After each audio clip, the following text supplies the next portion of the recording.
Good morning friends, and welcome to the teleconferencing session of School of Agriculture. Today we have structured 3 sessions in this teleconferencing session. The first 2 sessions relate to our Diploma in Dairy Technology program, and the third session relates to the PG Diploma in Food Safety and Quality Management.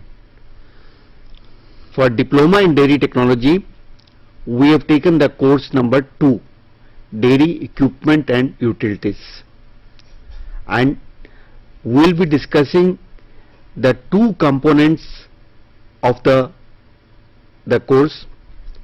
The focus is on the dairy equipment for fluid milk processing and dairy equipment for products processing. So in the first session, we will be talking about the materials and the equipments for the dairy fluid processing. And today we have 2 experts who represent the industry.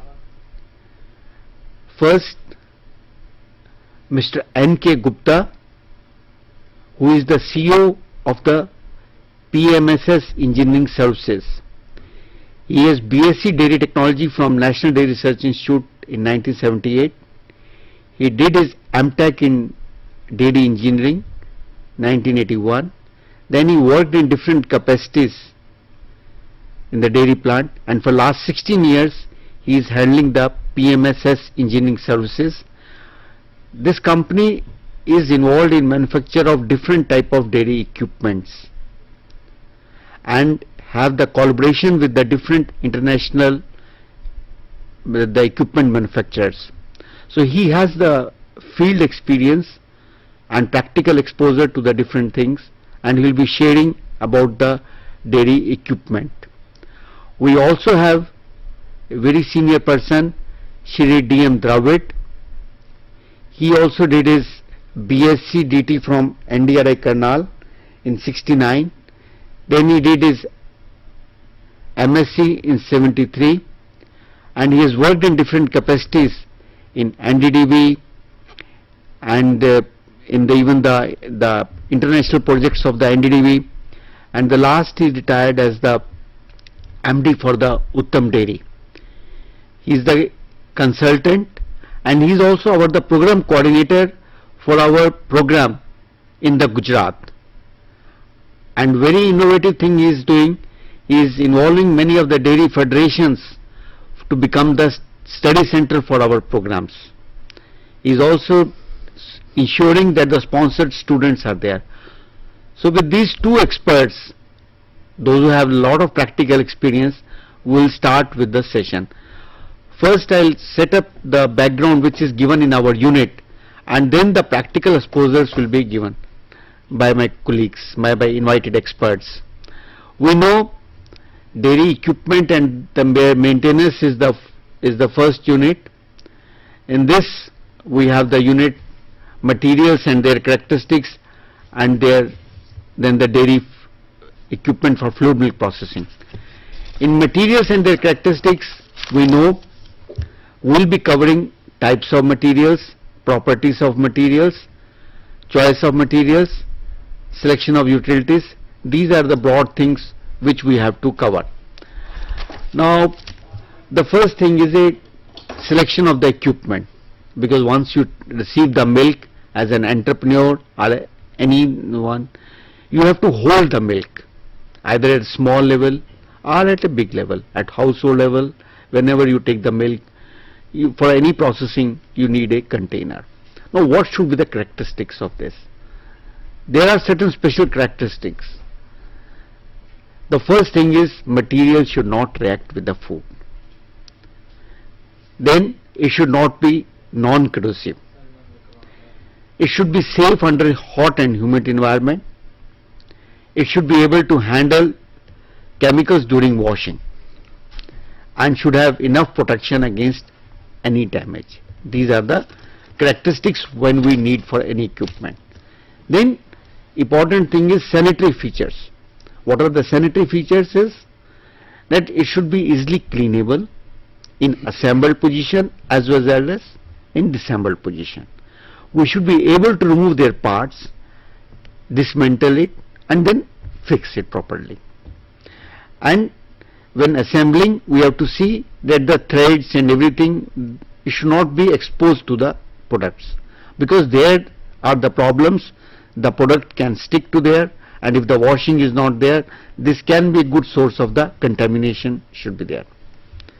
Then all the joints and the grounded should be have smooth finish should be there. Similarly, the interior surfaces should have smooth and even finish, and there should not be any projections or any holes. These type of things should not be there. These are some of the sanitary features. The other thing is that gaskets which we use should be smooth, non-toxic, and the product resistance should be there. Normally, what type of materials we use?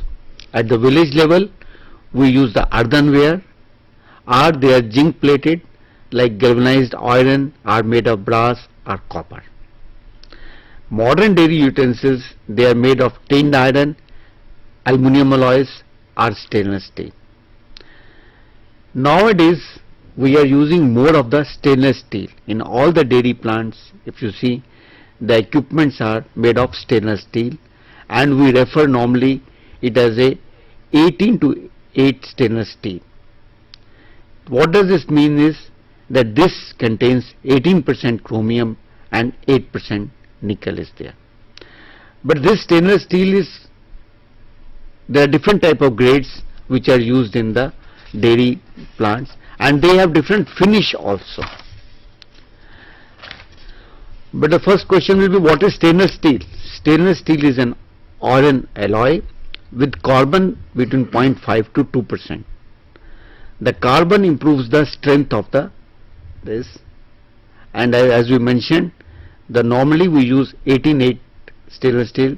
What it means is 18% is chromium and 8% is nickel is there. And we have normally 0.08% of carbon in under the 18 and 8 type of stainless steel. Now with this background, that stainless steel and how these are the manufactured into different type of fluid milk processing, I will request my colleague and expert Shri N.K. Gupta to explain about the things, that what type of the different type of steels are available, and how do we use them, and what type of different in the dairy industry we use the walls, different types of fluid milk equipments are there, like pasteurizer, homogenizer. How do we use them? So he will explain. Mr. Gupta, please. Thank you. See, mainly in dairy industry, what we are using, 4 different types of materials. One is, we call it 202, which is a general purpose stainless steel. Then we have 303, which is very easily machinable version of 304 via addition of sulfur and phosphorus in this, and we also referred it as a A1. The next material we have 304, which is a very commonly used in dairy industry, and we call it 18:8. That means nickel and chromium percentage is 18:8. The next material we have low carbon on 304. Material is 304, but the carbon percentage is low. This is very commonly used nowadays in dairy industry. Then in dairy industry, wherever we see there is a lot of washings of acid, alkali, then we have to go for a better material than 304. So we use their type 316, which is the second most common grade of food and surgical. For the food and surgical stainless steel uses, stainless steel uses alloy addition of molybdenum, prevent specific form of corrosion. It is also known as marine grade stainless steel due to its increased resistance to chloride corrosion compared to type 304. Now we will present a small chart which summarize all the SS materials. That first one, it is shown there in the slide, 202, then 304, then 304L, then 316, and then 316L. In 202 you will see that the chromium percentage is 16 to 18%, and in 304 it is 18 to 20%. You will see that chromium is higher here, and in 304L chromium is same, but the carbon percentage is 0.03% as compared to 304, which is 0.08%. Then next we come to 316. This is a very important material in dairy industry. This contains, if you see in the last others, it mentioned 2.0 to 3.0 MO. So this is a molybdenum percentage, and this has got a chromium also 16 to 18, nickel is 10 to 14, nickel is also higher in this case, carbon is 0.08, and the molybdenum is there, which you will see that in none of the other material it is not present. So 316 and 316L with low carbons are very commonly used for milk industry, like milk pasteurization plant, where we have different types of plates. There we use 316 and 316L plates. Then next we have the stainless steel finishes. Again we have a lot of numbers in this, that we call it, when we say number 0 means it is a hot rolled, annealed and thicker plate. Number 1, it is hot rolled, annealed and passivated plate. Then 2D, which is commonly used in dairy industry, is a cold rolled, annealed, pickled and passivated. Then we have 2B, which is same as 2D but highly polished. It is a same material, we polish it bit higher, to a higher degree. And then we have next is 2BA, which is bright annealed under oxygen free atmosphere condition. It is during manufacturing process, it is oxygen free atmosphere under condition process. Then we have number 6 matte finish, and then number 7 we have mirror finish.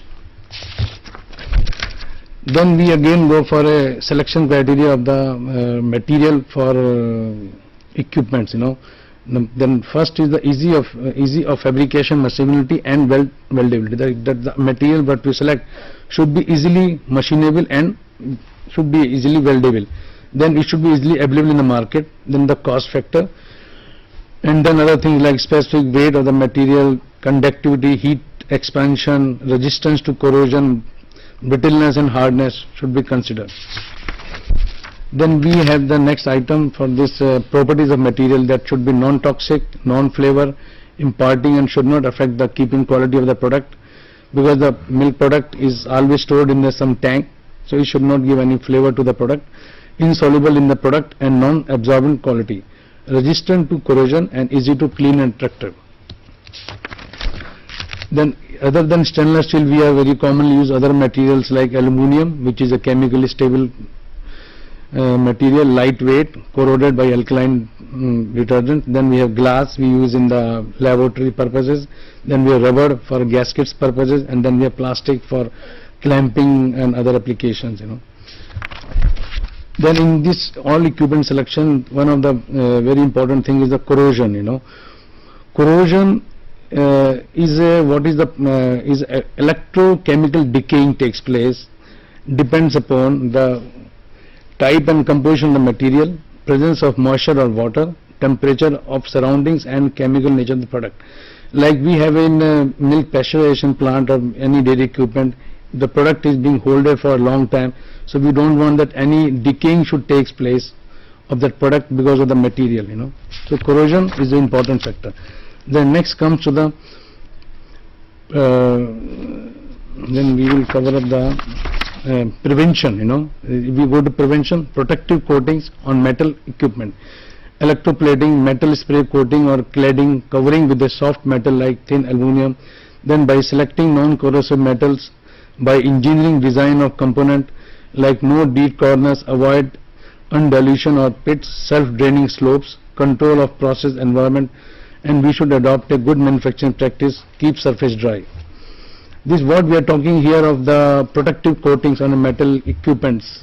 It's not a directly equipment. We can say like in the equipment, when we use some nut bolts for tightening the things, we try to go for a this is a nut bolts. These are normally you find in the market of cast iron or mild steel, but this nut bolt is a coated one. It has got a life for 4 to 5 years. Till 4 to 5 years, nothing is going to happen in this nut. if there is a rusting takes place on this nut, then you will see that a lot of contamination chance on equipment comes forward. So we try to go for this coating of the nuts. Then now we comes to selection of milk handling equipment. We have to select the capacity and products to be manufactured, flow line diagram, sequence and equipments, capacity of the equipment and ability of the equipment. Now I would like to go to unit 2, that is dairy equipment for fluid milk processing. So in this what we are going to cover up is the how milk is produced from the cow, how it comes to the factory, and then milk collected in the factory at milk collection at chilling centers, and then how that milk comes to the reception to the dairy where milk is received and stored. Then that milk after storage is pasteurized or sterilized, and during that process we use the homogenization and centrifuge, packing and filling, membrane technology, deaeration, pumps, tanks and pipes and fittings. This we are going to cover up now. So first I would like to explain in general a basic principle flow sheet for a milk fluid processing plant. So that I see what is happening that in the first at the bottom, if you see, this is shown a road milk tanker. This is a road milk tanker, and then that milk comes through road milk tanker to the dairy plant, and then there is a small balance tank, and after balance tank milk there is a duplex filter, inline filter. That milk is after getting into the balance tank, it goes to duplex filter, and then this is pumped and it goes to a weighing bowl. If you see little up, this is the weighing bowl shown with the round things, and then weighing bowl, then below there is a dump tank. So milk is weighed there at the weighing bowl and it's flooded down to dump tank, and then again we through a pump on the left hand side, it goes to the milk chiller. This goes to milk chiller. So milk, the moment, because we don't want that milk should stay in the it should stand in the factory main gate, that okay we are waiting, so milk should be immediately chilled and immediately it should go to the top 3 storage tanks. So these are 3 storage tanks. One is a raw milk storage tank, other are the processed milk storage tank. So milk immediately chilled and sent to the raw milk storage tank. Then after raw milk storage tank, this milk, once milk is received at the dairy, then we pass that milk storage from the storage tank to, it goes to the pasteurization plant. This is the pasteurization plant, and in this we have on the right hand side 2 duplex filter, right hand side 2 duplex filter, and then after that we have a balance tank and a pump.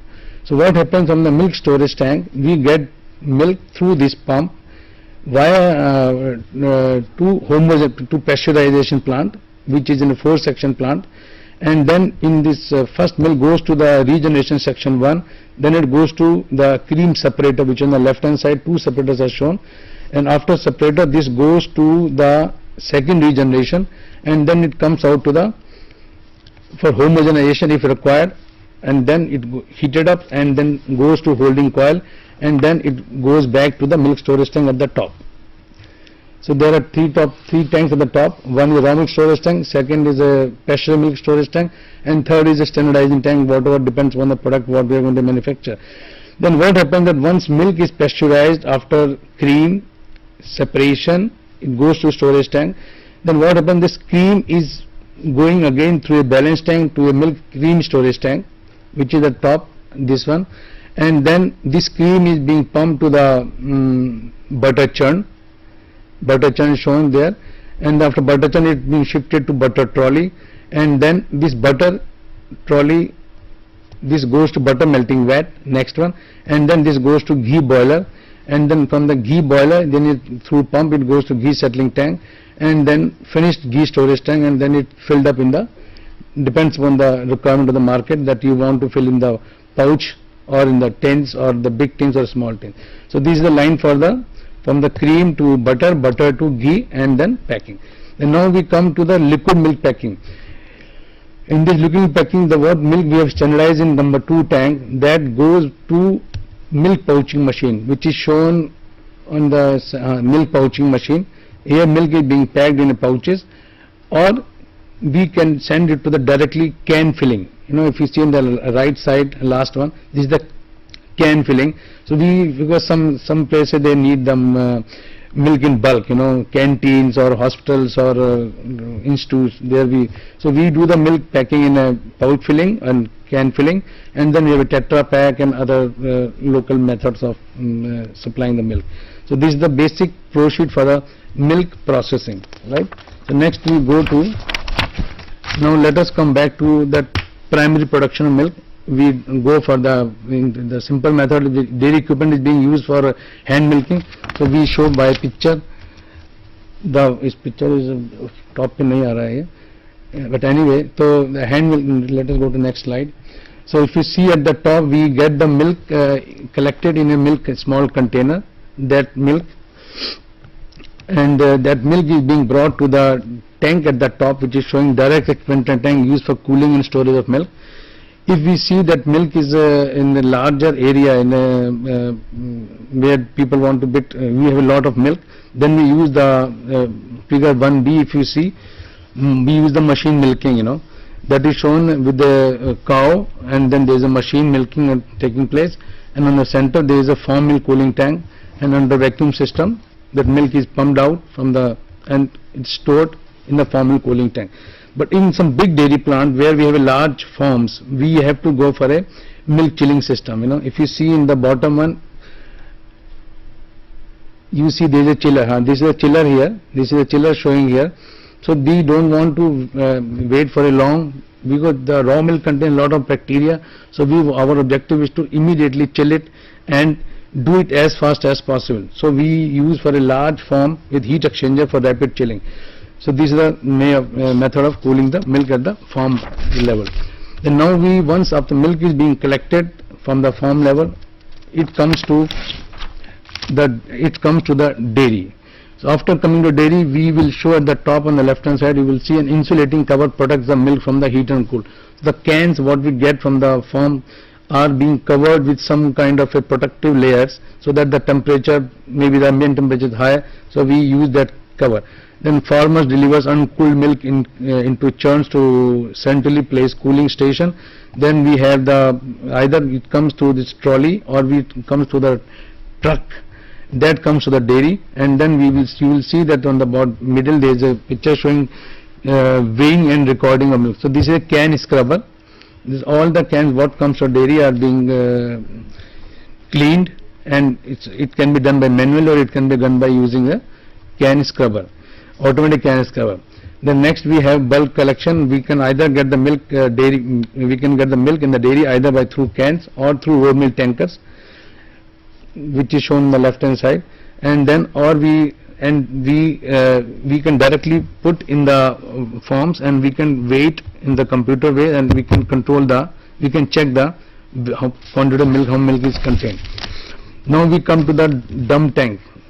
What we showed initially the process, this is the weighing machine where the milk comes to the weighing bowl. If it comes through tanker, then we weigh every lot of the milk through weighing machine bowl, and then next comes to that weigh, and then next we goes through this milk measuring by volume. That here what is very important role is that we have to use an air eliminator, pump, filter and metering device, because we want to check how much quantity of milk is coming in the dairy. So that is the first way we have shown. Then second way is by using the weigh bridges. We have a tanker which directly come on the weigh bridge, and we record the milk incoming flow. And third method of doing is by using a load cells. See at the bottom, these are the load cells shown. That in the tank itself we have a load cells where everything is very finely controlled in the control panel, and we know what is happening in how much milk is coming and how much milk is going in. So these are the three ways of measuring the milk coming in the dairy. The next important thing is that the heat exchangers. Heat exchangers are frequently used component in dairy processing. It covers only those components which we are using in the liquid milk processing. What we are covering here is that. Then heat exchangers, again there are various ways of treatment of the milk. One is the LT pasteurization, then second is ST, and then third is ultra pasteurization, and then fourth is UST treatment. So what happens in LT pasteurization plant, the milk is being stored in a tank and heated up to 63 degrees centigrade and maintain the temperature for 30 minutes. Then in ST, what we are going to cover is from 72 degrees centigrade is being heated and hold it to 15-20 seconds. And third is ultra pasteurization. If you want to increase the life of the milk, then we go for the, if you want to life from 30 to 40 days, we use the ultra pasteurization, and then still higher we go for UST treatment of the milk. So in next slide I have shown a brief temperature profiles in a very simplified way, that in LT pasteurization of milk we have a 63 degree temperature which hold over 30 minutes, ST pasture milk 72 to 75 which is 15-20 seconds, and ST pasture milk cream we also use, where we use the temperature more than 80 degrees centigrade and hold it for 1 to 5 seconds. Then ultra pasteurization we have 125 to 138 degrees centigrade and hold it for 2 to 4 seconds. Then UST for sterilization, normally sterilization in containers, like you see in the market that lot of bottles comes in milk, in the bottles comes, there we use the bottles with 115 to 120 degrees centigrade by 20 to 30 minutes. And now we come to the one of the very important things in pasteurization plates. In the pasteurization plant we have a different types of plates. That here I want to stress some more information by showing some plates which I have brought with me. See, in this we have a 3 types of plates. If you see, first one is a low theta in the top on the left hand side, then we next is a high theta, and the third one is a wide gap plates. So what happens that first low theta means the heat transfer is low but the pressure drop is higher, and second the pressure drop is low and the heat efficiency is higher, and third is wide gap plates. So these 3 plates, again we have a very simple, very difficult situation in these plate heat exchanger, that these gaskets, there are gaskets on these plates, and these gaskets gives a big headache to the dairy industry, that sometime during operation these gaskets comes out. So what originally years ago we had a plate with a glued gaskets originally. I will just try to show. So these are the plates which used to come years ago. These plates are the glued gasket. Maybe you can see there is a lot of glue here. Glued means these gaskets are stick on the plates. You cannot remove them. You cannot remove them. You can see the solution is mounting there. A lot of people are using this solution. This is the one type of plate what we used to have. Then afterwards we got this another plate, that is we call it lock-in type. In this what happens, there is a hole in the plate here. You can see there is a hole in the plates, and this gasket is being locked. It is being locked like this. So it's very easy to lock it and remove it and put it back. The purpose of using this lock-in gasket is that in industry normally when the people use the plate heat exchanger with gaskets, glued gasket, they do not get the required fluid, required adhesive. So they used to buy from market some local solution, Dunlop solutions, and they just put it, and which is a poisonous in the for the dairy, you know. So after that they started this lock-in type gaskets. In this no solution is being used. Then third, latest what it has come is that clip-on gaskets. You see there is no holes in this. There are no holes in the plate here. All gaskets are clip-on type. Just you have to clip on like this. Maybe I can show it, I don't know. So this is the latest innovation in the plate heat exchangers industry, that all gaskets are clip-on type. And you can see here on the mark blue, there is a blue mark. This means this is a nitrile butyl gasket, NBR gaskets. And you can, the advantage of these gaskets is that, the advantage of these plates is that you can tilt the plate. If you have having this plate in the pasteurization plant, if there is some problem, you can tilt this plate. You can take out the tilt, because the configuration from this side and this side is same. So you can tilt this plate very easily. These are the advantage of these gaskets. So these are the 3 plates what we have shown here.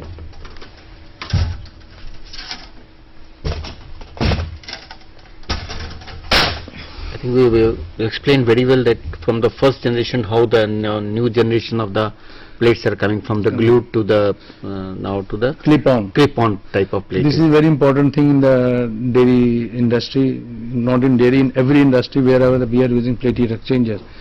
Then now next comes to that again in this these are the normal wide normal gap plates. Then we will see at the bottom right hand side This is the wide gap plates, parallel flow pattern, where the gap is around, it is more than 6 mm. In this, the gap of the plate between the two plates is more than 6 mm, and it goes up to 12 mm in the wide gap plates. And the what plate I have shown you, they were all normal gap plates. In that plate, the gap is up to 4.5 mm, which is being used in the dairy industry. But for the cream industry, we use these wide gap plates, which is shown on the right hand side bottom. Then we go for the holding coils. Holding coils, that is shown again in the previous slide, please. This one, right side. If we want to, in the dairy industry, milk pasteurization plant, we go for a normal holding, that is a zigzag holding tube. That's what it is showing. And if we want to have a long holding, then we go for a spiral holding tube for a long holding time. That is what is shown in the top. So what we have discussed is that for the plate heat exchangers, one is a plate type heat exchangers, then second what we have is a tubular type heat exchangers, and third what we have is a scrap surface heat exchangers. Then now we are just trying to show some bit pictures of the what we discussed about LTLT, batch type milk pasteurization plant, milk pasteurizer. This LTLT means low temperature long time. So this is simply a tank where there is agitator, milk is being put in, and this is a jacketed tank, and the hot water is circulated in the jacket, and then we maintain the temperature 63 degrees centigrade and maintain for 30 minutes. So this is just indication of the LTLT pasteurization. Then we have a continuous pasteurization plant, that is HTST, high temperature short time. In this again we have, here it is shown in this old picture, this is shown only 3 sections: heating sections, cooling sections, and regeneration section. But nowadays what trend is changing, that in fact it is shown a holding section, sorry, this is a cooling section, holding section, heating section. But now the trend is changing, that we have the holding section in the tubes, what I have spoken earlier, and in the cooling and heating section in between we have 2 sections or 3 sections regeneration section, where we try to recover the heat from the hot milk which goes out to the holding, that milk is being heated by the incoming milk. So this is HTST pressure. This is just picture shown of the normal pasteurization, how it looks like. Then this is a very important thing we have to try to show here, that you will see there is a lock system.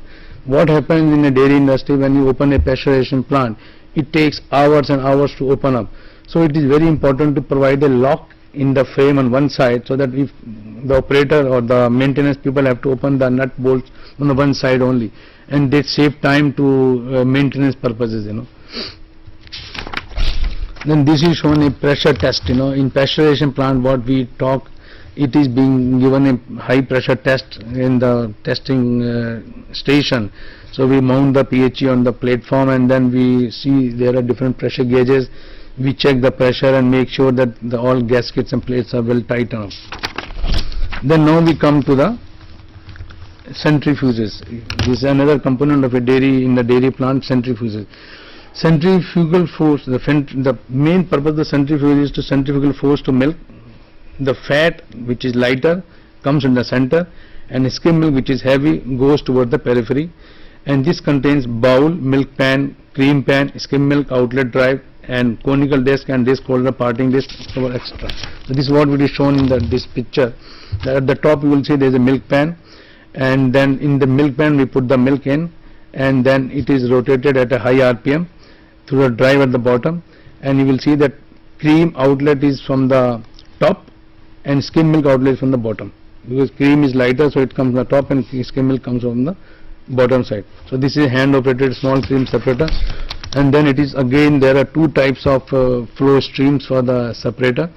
You will see in this picture that left picture, centrifuge bowl with sludge accumulation type separator cum clarifier. So what we use this as a separator cum clarifier, in which the centrifuge sludge accumulates, and in the right one, bowl with the self desludging type, only clarifier. This we can use only as a clarifier, because if you want to only clear the milk, a lot of dirt and lot of foreign particles are there, so that we use through clarifier. So when we are only using clarifier, or we can have a separator cum clarifier, so these are the both options solved. Then again we are trying to show something here, centrifugal force in generated rotating dry, that this is just for the students, they should know about it. Centrifugal force is generated and rotating, just showing a person with a basket rotating. Then on the right hand side, this is the oldest 1857 separator which is made by a company in US. This is a picture of that. Then we have three things at the bottom. In a centrifugal clarifier we have already discussed. Bowl of the two-phase bacteriophage. Then bacteriophage is a very important thing where we try to separate the minimize the count of the bacterial in the milk. So we use this continuous discharge of bacteriophage type.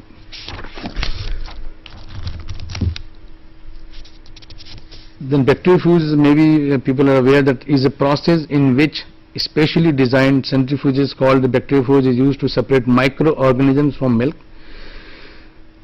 That is the purpose of bacteriophage. And then we have a decanter centrifuge which is used in the dairy industry to harvest special products like precipitated casein and crystallized lactose. Decanter centrifuge is a movie, there is a picture shown, and then we have a separator. Next slide. This is the general separator, how it looks like.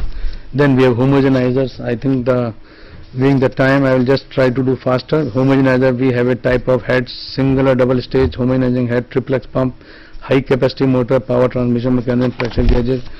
Homogenizer, I think it's normally two types of homogenizer, single stage and two stage. It's a standard industrial process universally practiced as a means of stabilizing the fat emulsion against gravity separation. Maybe you can see it in the milk when you boil the milk and keep in some vessel. You see the cream layer comes at the top. So to avoid that, we go for this homogenization process. And normally the temperature is normally done at 55 to 80 degrees centigrade, and pressure is up to 100 to 250 bar.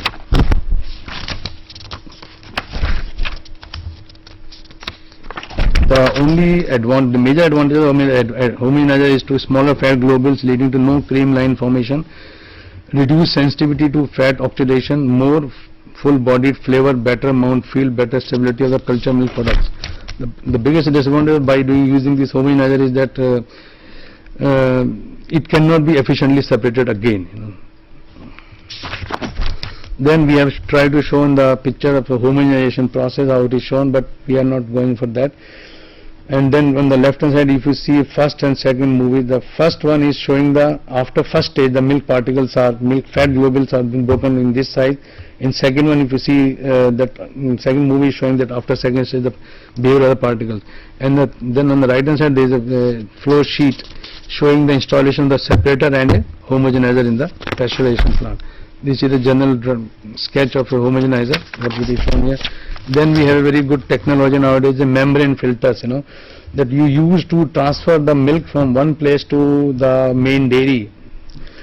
I will just tell you in very brief that if you carry a milk of 10,000 liters from a village to dairy, the transportation cost is very heavy. So what we are using, we are trying to use a membrane technology by concentrating the milk to half the quantity by using this membrane technology, so that you can transfer 20,000 liters of milk in the same by removing the water from the milk, 50% water from by using membrane technology. So again, membrane technology, we have four types of things: reverse osmosis system, nanofiltration, and then ultrafiltration, and the microfiltration. This is RO, we call it for removal of water. Then nanofiltration is removal of part of the sodium and chloride. Then concentration of the UF, we call it microfiltration, and then removal of bacteria by using MF. Then we have tried to show some pictures. These are the basic things: RO concept, NF concept, UF concept, and batch membrane filtration plant is shown on the left hand side, where the tank, pump, and then the things. Then we go to the deaerators. Deaerators is in the milk there is a lot of air and gases which we want to remove by using deaerators. So we use this thing at the milk reception. Once the milk comes to the dairy, by using the deaerators.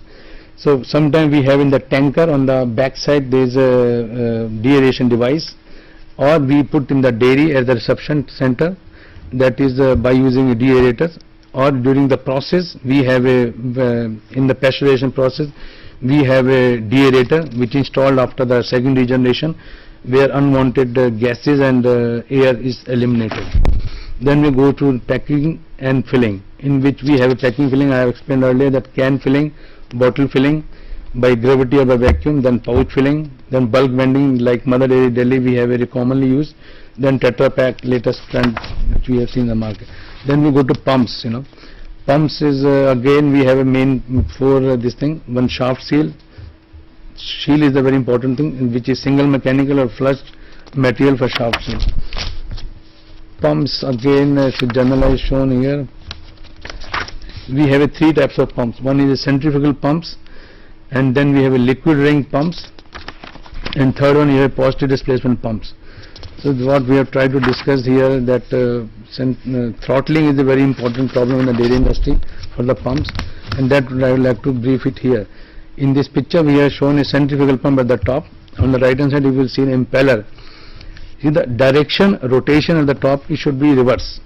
To have a flow principle in a centrifugal pump, it is shown on the right hand side that if the rotation is not correct, then you will not able to pump anything from that system. Then we have in bottom shown single mechanical seal and flush shaft seal. These are two types of seals we use. And then third is that we normally have a problem in industry that we have a pump of a higher capacity, and it's giving a lot of noise. So people try to put some kind of a suction, at the suction some throttling devices, which is not advisable. So the best is to throttle the pump at the discharge. If you see in the picture this, we have shown the throttling device at the discharge side, so we should try to use always we should throttle the discharge side. Then we have another type of pump of its lobe pump. These are the two lobes on the left hand side if you see. And then we have eccentric screw pumps, piston pumps and diaphragm pumps. Then next comes to the tanks. We have different types of tanks: storage tanks, silo tanks, intermediate storage tanks, mixing tanks, process tanks, balance tanks. What it is showing the first, storage tanks, it is shown there, intermediate tanks, these are different type of tanks we have shown, and this is the next is tanks, and then the pipes, valves and fittings. Pipe, valve and fittings, I will just try to explain things here. So these are the bends. See, they should have a proper thickness, because when you weld it with the pipe, it should match. If the thickness is not proper, then maybe you cannot weld, and there is a lot of bacterial problem. So this is the bend, this is a T, what we are trying to show, and then these are the reducers. People are using this kind of reducers, but nowadays we are preferring this kind of, because there is a straight portion. If you see, this is a straight like this, but in this there is a tilt and there is a straight. So maybe you can compare. This is the flat and this is the, so this is better one, what I will suggest. And then we have a pipe valve fitting. Then we have this unions, which is very commonly used in our industry, and now latest trend is for tri-clamp. In this again we have a liner, ferrule and this gasket. This is the latest thing coming up, and in this the chances of cavity is reduced. And then we have a kind of a non-return valve. This is a 3A standard. This is 3A standard.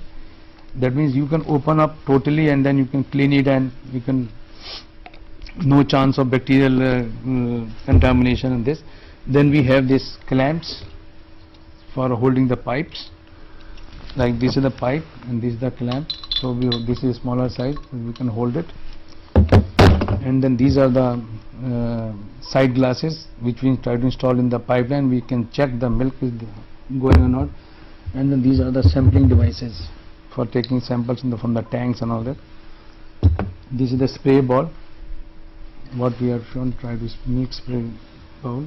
And then this is another interesting thing, that in the tank, if you want to see the level of the product, at the bottom it is like this. In the bottom tank this is mounted, and top this is mounted like this. So what happened between this gap, we put the glass tube. We put the, maybe I will try to do it better, like this tanks, and then we open this and we take the sample from here. And then again this is a side glass for checking the product going in or not.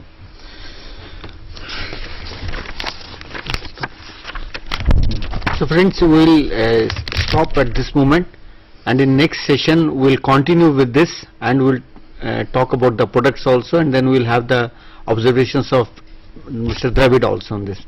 So friends, please stay with us, and when we come at 12 o'clock, then we will continue the second session. Thank you very much.